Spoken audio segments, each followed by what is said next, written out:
سلام، میخوام درباره یه پلاگین باهاتون صحبت کنم که مخصوص نرم افزار تیجی مکسه و رو ورژن های بالای 2018 نصب میشه.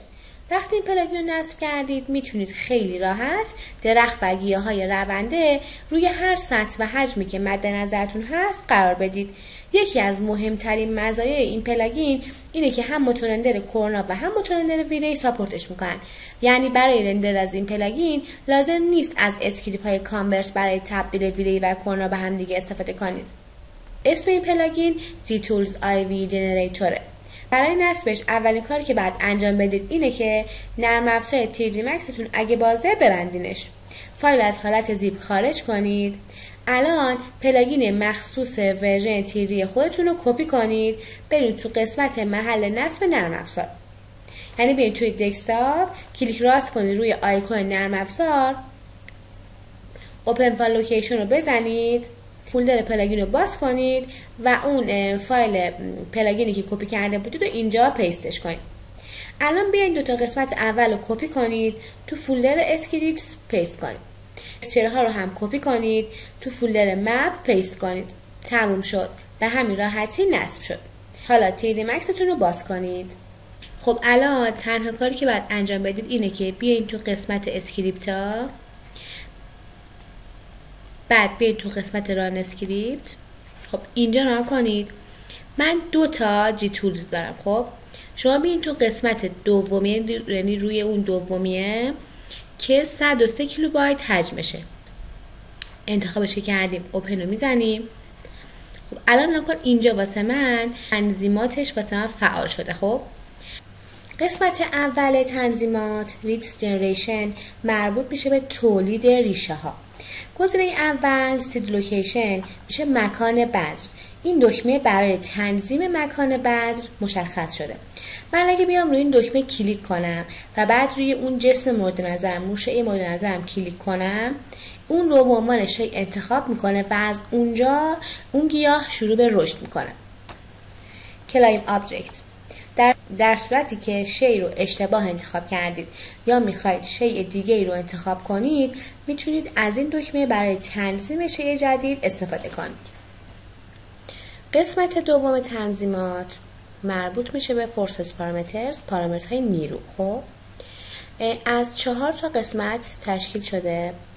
قسمت اول پرایمری ویتس میشه وزن اولیه، راندوم ویتس میشه وزن تصادفی، گراویتی ویتس میشه وزن گرانشی و تیجن ویت هم که میشه وزن برای چسبندگی. خب ببینید یه سری اعداد هستن اینجا که شما میتونید تغییرش بدید. خب تو قسمت وزن اولیه ما میتونیم عددهاش رو بین 2 دهم تا 8 دهم تغییر بدیم. خب 2 دهم خیلی به هم چسبیده است، 6 دهم و 8 دهم. خب این عدد رو روی 6 دهم قرار میدم. قسمت بعدی وزن تصادفی. میتونم عددش رو بین 1 دهم تا 5 دهم قرار بدم. روی 1 دهم، توی 3 دهم این صورت و 5 دهم به این صورت. این قسمت 3 دهم برش قرار میدم. قسمت بعدی وزن گرانشیه که من میتونم اینجا بین 1 دهم تا 2 براش عدد قرار بدم. خب من 1 دهم انتخاب میکنم. توی 1 دهم ببینید به این صورت رشد میکنه. توی 9 دهم به این صورت، بعد توی 2 به این صورت. ببینم میام اینجا توی این قسمت و این گزینه رو 9 دهم براش مشخص میکنم. قسمت بعدی بر حسب چسبندگی. یعنی چی؟ یعنی این من اگه اینو پلی کنم متوجه میشید میتونم بین 7 صدم یا 1 عددش رو تغییر بدم.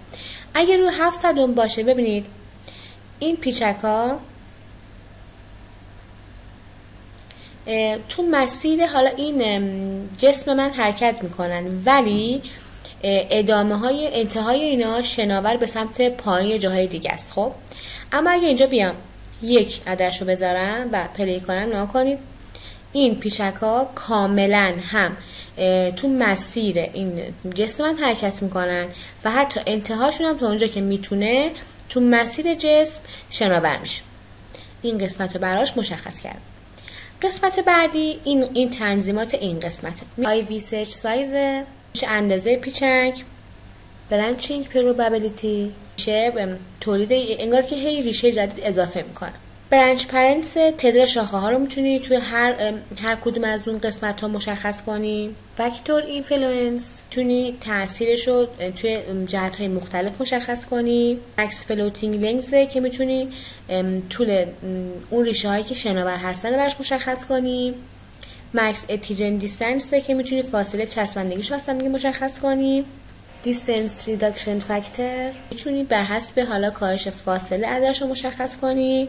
مکس فلوتینگ ورییشن میتونی طول بخش شاخه های پیچک که شناور هستن رو بیشتر یا کمتر کنی. avoid starting at the some point هم که مربوط میشه به نقطه، مثلا چقدر از اون نقطه فاصله داشته باشد. خب میام سراغ قسمت اول. اینجا میتونم اندازه پیچک رو مشخص کنم. من میتونم بین عدد 1 دهم تا 1 صدم تا 4 صدم مشخص کنم. خب میام اینجا پلی میکنم. اگه 1 دهم باشه به این صورته، اگه 3 صدم باشه به این صورته و اگه 4 صدم باشه به این صورت. تعداد کوچکتر منجر به مسیر پیچیده و به هم چسبیده تر می شوند، اما همچنان بسیار کندتر می شوند. بسته به شی ممکن است لازم باشد این مقدار رو تغییر بدید. این میخواد بگه که هرچی عددهای من کوچکتر باشه شاخه ها به هم دیگه چسبیده تر و پیچیده تر میشن. خب پس من توی این قسمت عددی که باید انتخاب کنم 400. تولید یک ریشه پیچک جدید در هر تکرار. اگه 1 دهم باشه 7 دهم و 9 دهم و 9 دهم اینجا براش ثبت میکنم.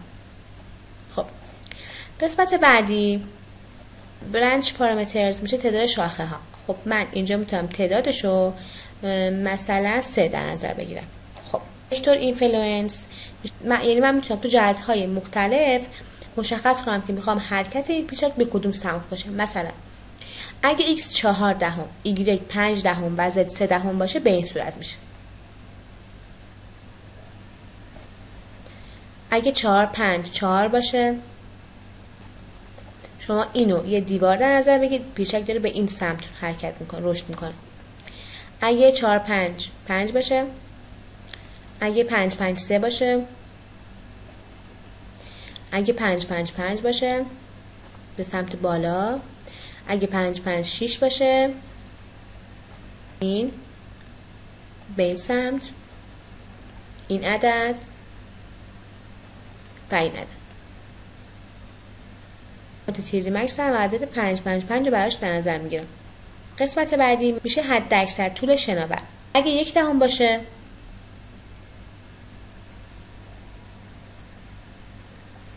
اگه 1 باشه بعدش رو 1 دهم میذارم. قسمت بعدی مکس اتیجن دیستنس میشه حد اکثر فاصله چسبندگی. فاکتور کاهش فاصله. اگر نمیخواهید پیچک آنقدر متراکم باشد میتوانید از این فاکتور استفاده کنید. 0 باشه میشه به این صورت.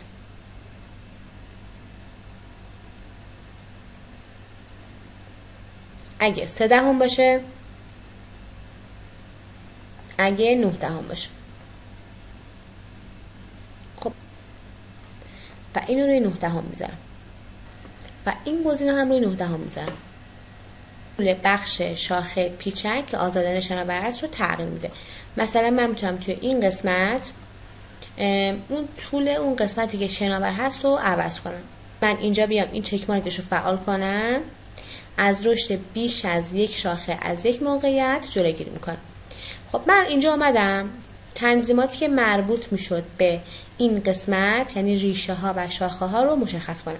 توی این قسمت دیسپلی میشه نمایش دادن. خب قسمت اول نمایش پیچک را در حین رشد فعال یا غیر فعال میکند.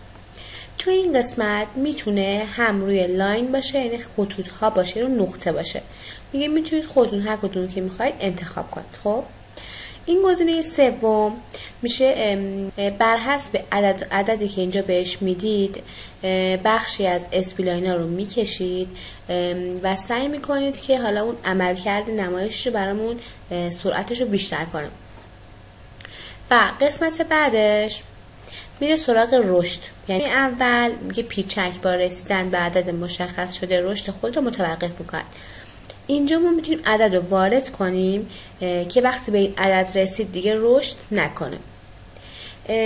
این قسمت هم قسمتی هستش که اگه فعالش کنیم باعث میشه که شروع کنه به رشد کردن تا به این عدد برسه. گزینه رو فعال میکنید، این باعث میشه که رشد قبلی رو پاک کنه و دوباره اگه این گزینه رو فعال کنید بعدتون رشدش رو دوباره از اول شروع میکنم.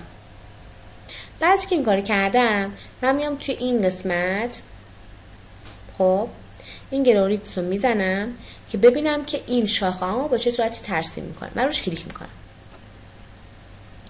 خب الان به این صورت رشد کرد.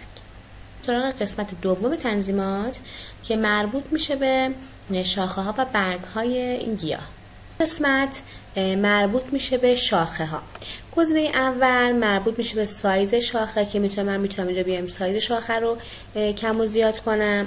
این گزینه اگه من اینجا چک مارکش رو فعال کنم میاد یک اصلاح کننده مش اسموت بهش میده و باعث میشه که شاخه ها نرمتر بشه. من بیام این قسمت درامش این قسمت رو فعال کنم میاد به اون اسپلاین هایی که توی تنظیمات قبلی ایجاد کرده بودیم به اونها شاخه میده که اینجا میگه که شاخه ها رو رسم میکنه. اگه یه بار کلیکش کنیم شاخه ها کشیده میشه. اگه چیزی را در حین کلیک کردن تغییر بدید و دوباره ترسیم کنید شاخه ها رو حذف میکنه. توی این دراو اسپلاین یک اسپلاین از شاخه ها ترسیم میکنه. اگه این قسمت رو کلیک کنیم اسپلاین ترسیم میکنه. اگه دکمه رو برداریم اسپلاین رو حذف میکنه. قسمت بعدی تنظیمات برگ ها هست که از چند تا گزینه تشکیل شده.